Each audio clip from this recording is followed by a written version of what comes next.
pelepasan 488 PMI program G2G skema penempatan pemerintah ke Republik Korea.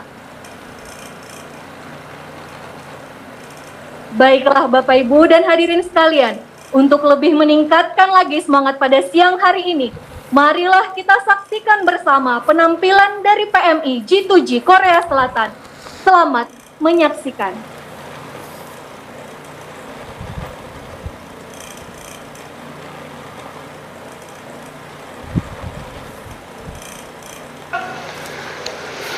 Ritual mereka, Pak.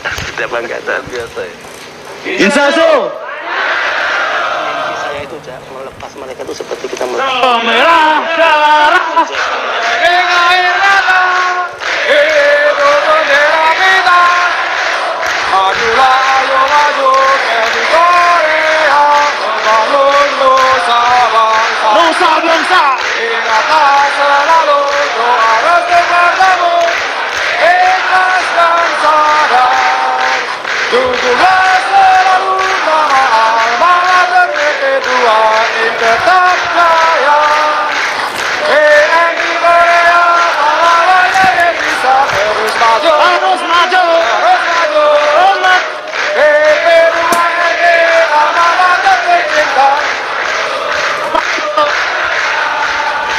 BP2MI pahlawan dunia.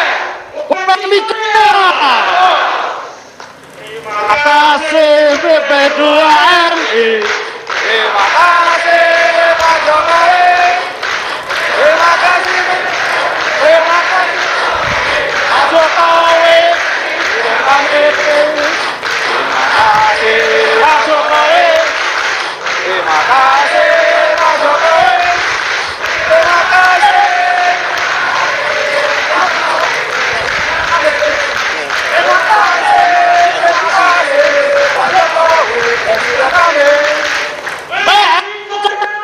Kami tetap Indonesia.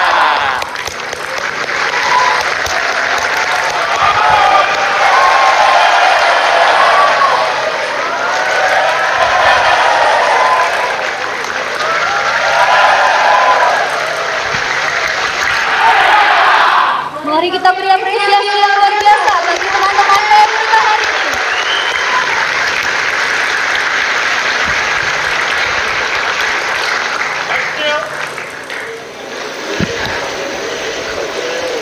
Ini dia angkatan aja itu.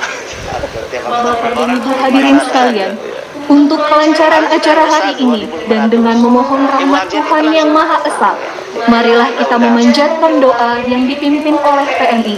Kepada Saudara Zafar Sodik kami persilakan. Sekarang trainingnya nggak lama kayak dulu. Ada 6 bulan.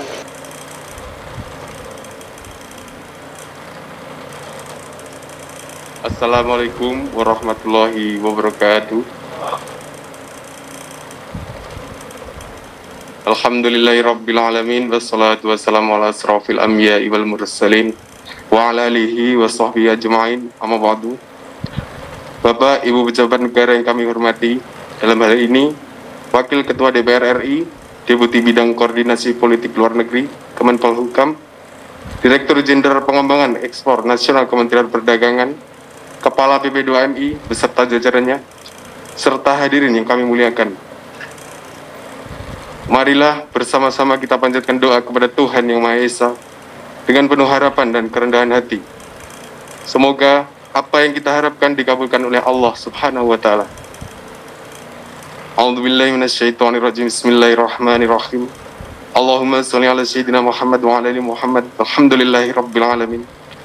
Allahumma inna nas'aluka salamatan fid din wa afiatan fil jasad wa ziyadatan fil ilmi wa barakatan fil rizqi wa taubatan qabla al maut wa rahmatan indal maut wa maghfiratan ba'da maut.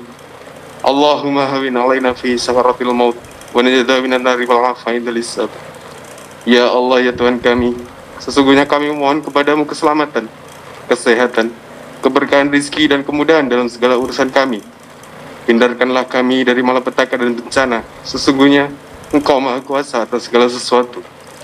Ya Allah, ya Karim, jadikan kami PMI yang Engkau ridhoi, PMI yang selalu legal, jujur dan berbakti, agar agar menjadi bangga negara dan keluarga kami, dan menjadi contoh yang baik bagi generasi sebelum dan sesudah kami. Ya Allah ya Rabbi, berikanlah rahmat dan karuniamu kepada pemerintah Indonesia, dan khususnya kepada BP2MI beserta jajarannya, yang telah bekerja keras dan bersabar untuk memperjuangkan kami. Sungguh tiada daya dan upaya, melainkan kekuatan darimu ya Rabbi. Rabbana atina fid dunya hasanah, wa fil akhirati hasanah, wa qina adzabannar. Subhana rabbika rabbil izzati amma yasifun, wa salamun alal mursalin, alhamdulillahi rabbil alamin. Al-Fatihah.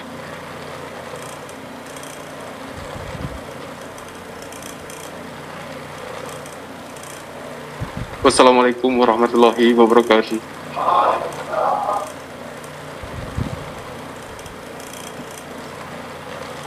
Bapak dan Ibu hadirin yang berbahagia, marilah kita saksikan bersama wujud nyata kehadiran negara dalam memberikan pelindungan dan pelayanan istimewa bagi PMI.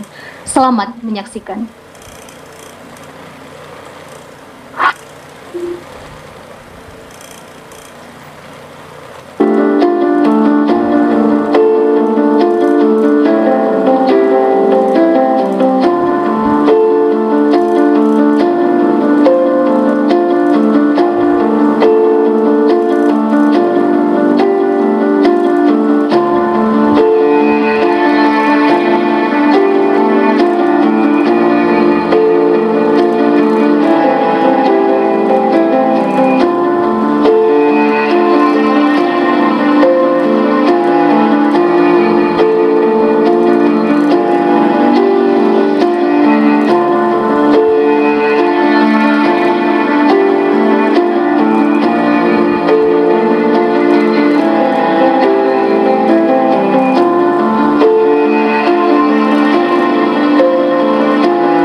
Selanjutnya kita saksikan bersama video pelepasan 2.680 PMI ke Republik Korea dan Taiwan pada 12 September 2022 lalu di Gor Popki, Cibubur.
Baik, Bapak dan Ibu hadirin yang berbahagia, selanjutnya kita akan mendengarkan bersama arahan yang akan disampaikan oleh Kepala Badan Pelindungan Pekerja Migran Indonesia kepada Bapak Beni Ramdhani. Kami persilakan.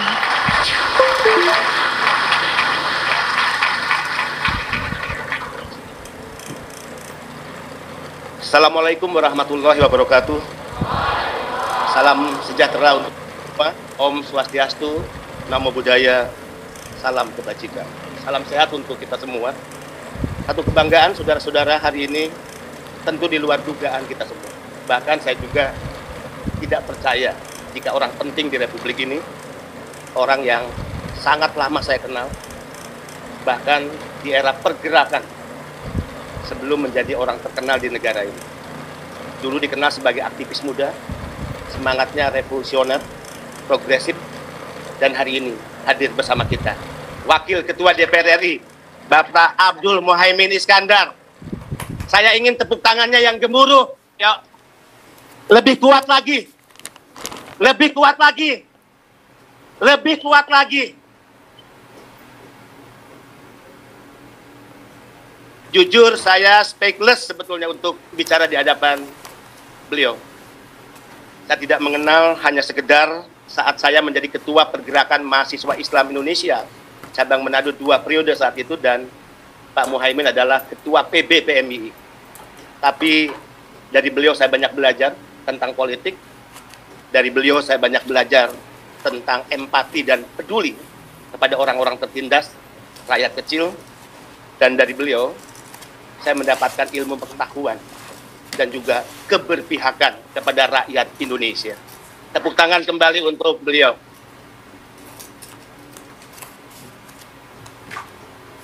Hadir juga bersama kita mewakili Menko Polhukam. Tadi saya rapat terbatas dengan Pak Menko dan juga dari Mabes Polri. Beliau menyampaikan izin hadir bersama kita Deputi Bidang Koordinasi Politik Luar Negeri Kementerian Polhukam, Ibu Dr. Anda Rina Priyasmiarsi Sumarno. Mewakili Menteri Perdagangan Republik Indonesia Pak Zulkifli Hasan, karena kesibukan hadir juga hari ini bersama kita Bapak Didi Sumedi. Tepuk tangan untuk beliau.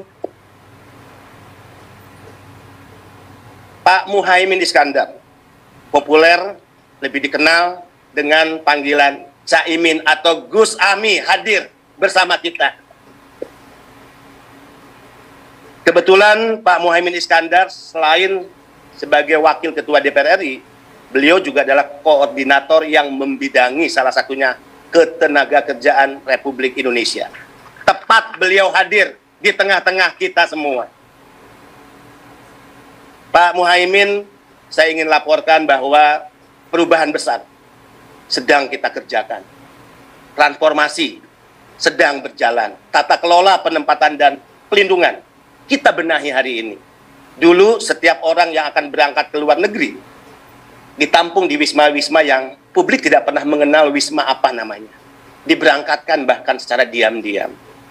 Hari ini perubahan besar itu, glorifikasi setiap pelatihan, glorifikasi setiap pembekalan, glorifikasi setiap menjelang pelepasan adalah penghormatan negara bagi para pahlawan devisa.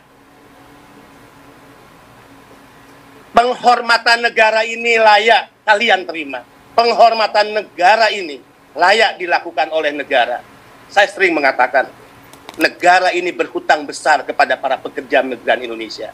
Dan saya bernazar selama kepemimpinan saya yang terbatas untuk sedikit demi sedikit membayar hutang negara itu kepada kalian, para pekerja migran Indonesia. Hutang itu dibayar dengan cara merubah mindset dan cara pandang penyelenggara negara.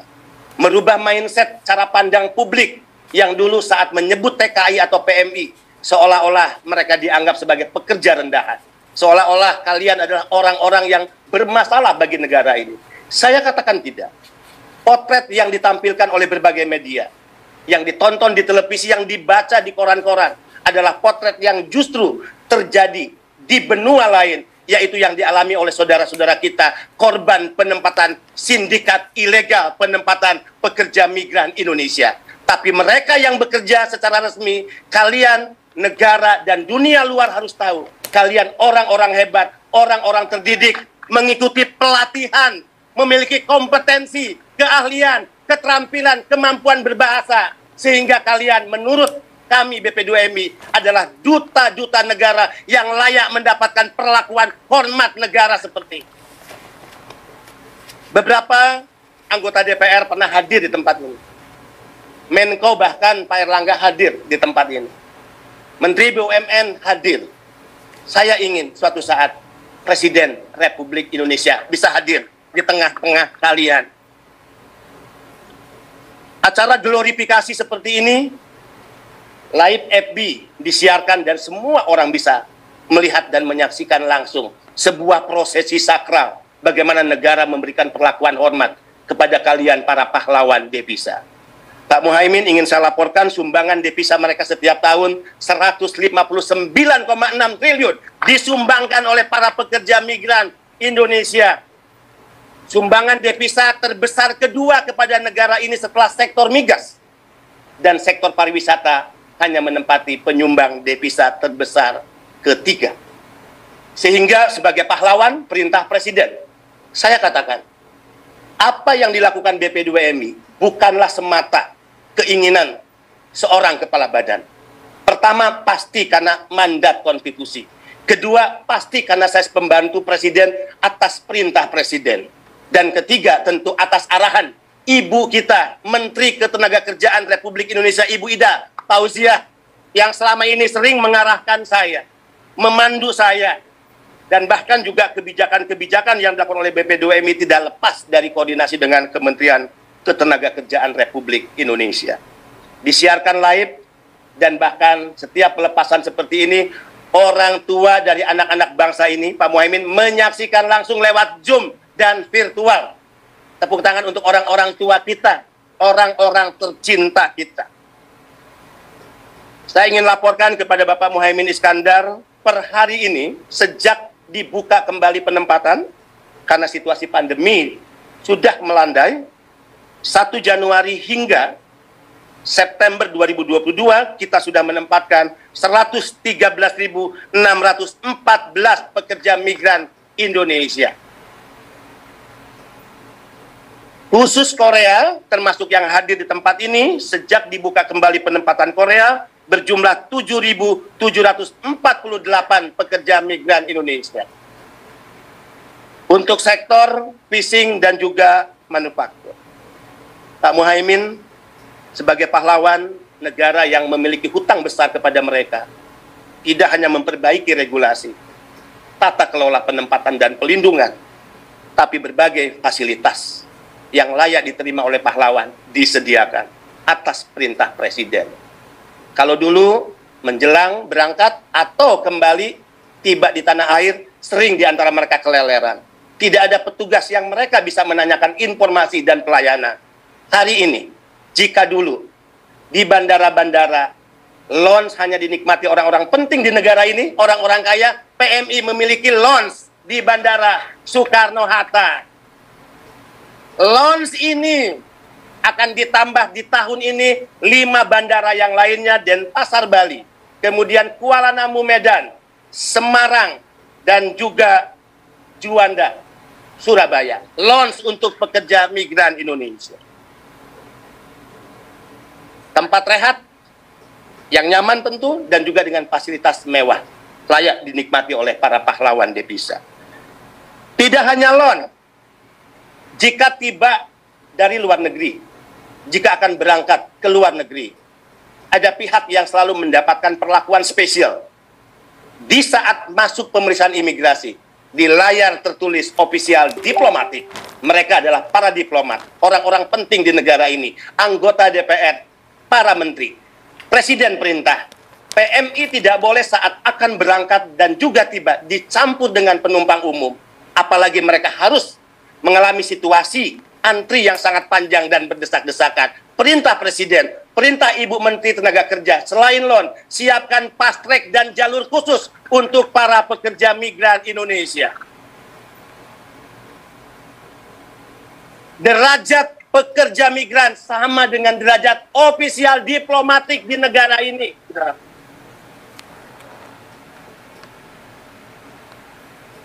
Saya dengan Ibu Menteri kemudian mendapatkan masukan. Uang untuk berangkat dari mana modalnya? Biaya penempatan yang sangat besar. Biaya paspor, biaya visa, biaya pelatihan, medical check up, tes psikologi, tiket untuk berangkat. Pak Muhaimin, saya ingin laporkan kebiasaan mereka dua. Menjual harta milik keluarga untuk modal itu atau meminjam ke rentenir.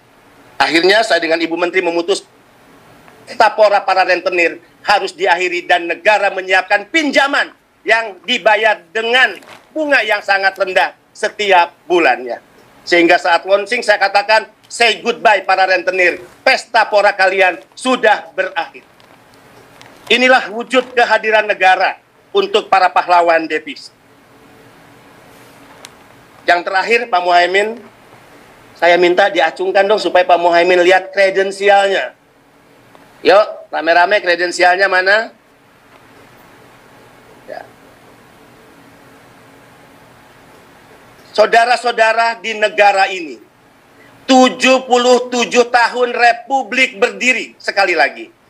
Di negara ini, selama 77 tahun Republik berdiri, yang hanya bisa mendapatkan kredensial surat kepercayaan negara itu hanya duta besar, menteri, anggota DPR, bahkan tidak bisa mengantongi surat kepercayaan negara atau kredensial. Tapi di era perubahan ini, tidak hanya duta besar, para pekerja migran Indonesia memegang kredensial surat kepercayaan negara. Yang ini Pak Muhaimin nanti mereka akan serahkan pada majikan pimpinan perusahaan. Kita lihat tulisannya berbahasa Inggris, Indonesia, dan terakhir adalah negara penempatan, Korea. Surat ini ingin menegaskan bahwa para pekerja migran adalah orang-orang baik dan negara yang menyatukan itu. Kedua, mereka tentu adalah duta negara. Dan ketiga, yang kita harapkan dari surat ini, mungkin majikan para PMI bukan orang terkenal, Pak Muhaimin, mungkin bukan orang hebat di negaranya, mungkin juga acara pemerintah kenegaraan di negaranya dia tidak pernah diundang. Dia orang biasa-biasa. Tapi ketika dia menerima surat kepercayaan negara, dia dihargai dan tersanjung atas perlakuan negara kita. Dia respek pada Indonesia. Yang kita harapkan dengan surat ini, majikan-majikan PMI memberikan respek sebesar-besarnya kepada para pekerja migran Indonesia. Dua terobosan yang sedang kita kerjakan Pak Muhaimin, dan tentu mohon dukungan dari parlemen. Saya sedang intensif membicarakan dengan Kementerian Keuangan, Bea Cukai, prihatin Pak Muhaimin, barang-barang milik PMI yang kembali ke tanah air banyak disita oleh Bea Cukai. Dan itu tidak pernah kembali ke tangan PMI. Bea Cukai tidak salah karena menegakkan aturan. Kesalahan kita tidak pernah mengedukasi kepada pekerja migran. Barang apa yang bisa dibawa? Mungkin oleh-oleh dari majikan untuk keluarga kita, mungkin oleh-oleh belanja dari para PMI untuk keluarganya di tanah air. Sehingga terobosan kita adalah kita sedang merumuskan PMK, Peraturan Menteri Keuangan, pembebasan bea masuk barang milik pekerja migran Indonesia. Kemarin negosiasi kita baru senilai 20 juta. Jadi kalau ada barang senilai 30 juta, 20 jutanya bebas. Tentu dengan klasifikasi, standarisasi barang-barang apa yang bisa dibawa. Ini sedang kita rumuskan. Kedua, mimpi anak-anak muda ini kalau punya uang, menabung dengan baik, kembali ke tanah air, minimal bisa membeli rumah. Saya kemudian bertanya, kenapa hanya ada perumahan untuk ASN, prajurit TNI, dan Polri? Maka kami dengan Kementerian PUPR sedang merumuskan perumahan murah bersubsidi untuk para pekerja migran Indonesia.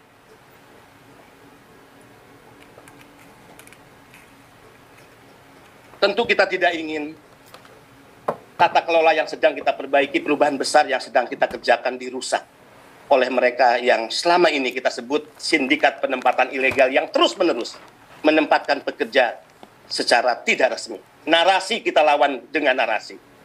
Program mereka di lapangan harus kita potong dengan program yang lebih menjamin perlindungan para pekerja migran Indonesia. Laporan terakhir, Pak Muhaimin, 2 tahun kepemimpinan saya menangani 1.421 jenazah. Pernah dalam 1 minggu 30 jenazah kita tangani. Dalam 2 tahun terakhir kita menangani 3.306 PMI yang sakit. Jenazah maupun yang sakit tersebut adalah mereka yang dulu berangkat tidak resmi. Saya katakan kepada Menko Polhukam, saya katakan kepada Panglima TNI dan Kapolri, terlalu naif negara yang besar ini, yang memiliki aparatus negara yang digaji oleh rakyatnya, yang semua pendapatannya bersumber, insya Allah demi Allah, dari uang rakyat yang disumbangkan melalui pajak dan itu dinikmati oleh para penyelenggara negara. Kemudian negara ini kalah melawan para sindikat penempatan ilegal. Ini situasi yang naif. Dan saya katakan, Pak Menko, negara harus hadir, negara tidak boleh kalah, dan hukum harus bekerja menyeret siapapun pelaku penempatan ilegal, yaitu para sindikat dan mafia yang selama ini berpesta pora mengambil keuntungan dari bisnis kotor ini. Ibu Rina mendengar penjelasan saya? Naif sekali lagi, saya katakan, mereka berpesta pora di atas penderitaan anak-anak bangsa yang diperjualbelikan setiap hari, setiap minggu, setiap bulannya. Saya ingin negara ini hadir, dan tentu BP2MI memiliki kewenangan yang sangat terbatas. Tidak mungkin jika tanpa bantuan dari mitra kerja Komisi 9 dan juga dukungan para pimpinan DPR, kami bisa mewujudkan cita-cita ideal untuk anak-anak bangsa. Kita bisa menyaksikan hari ini bagaimana mereka, kita lihat sebagai anak-anak muda yang memiliki harapan, Pak Muhaimin, gegap gempita semangat, kita bisa saksikan bersama. Saya bermimpi pelepasan PMI ibarat negara ini melepas kontingen Olimpiade. Bedanya adalah kontingen Olimpiade yang kita lepas, mereka duta bangsa yang bertarung dalam event kompetisi olahraga. Dan kalian, pekerja migran yang kita lepas, adalah duta-duta yang bertarung dalam kompetisi global, merebut peluang kerja di luar negeri. Dengan harapan mental yang ada pada pikiran dan jiwa kalian, kita tidak boleh datang bermental sebagai pengemis pekerjaan, tapi tumbuhkan kepercayaan bahwa negara-negara itu yang di luar itu membutuhkan anak-anak bangsa yang kompeten, memiliki keahlian dan keterampilan seperti kalian untuk bekerja di negara-negara mereka.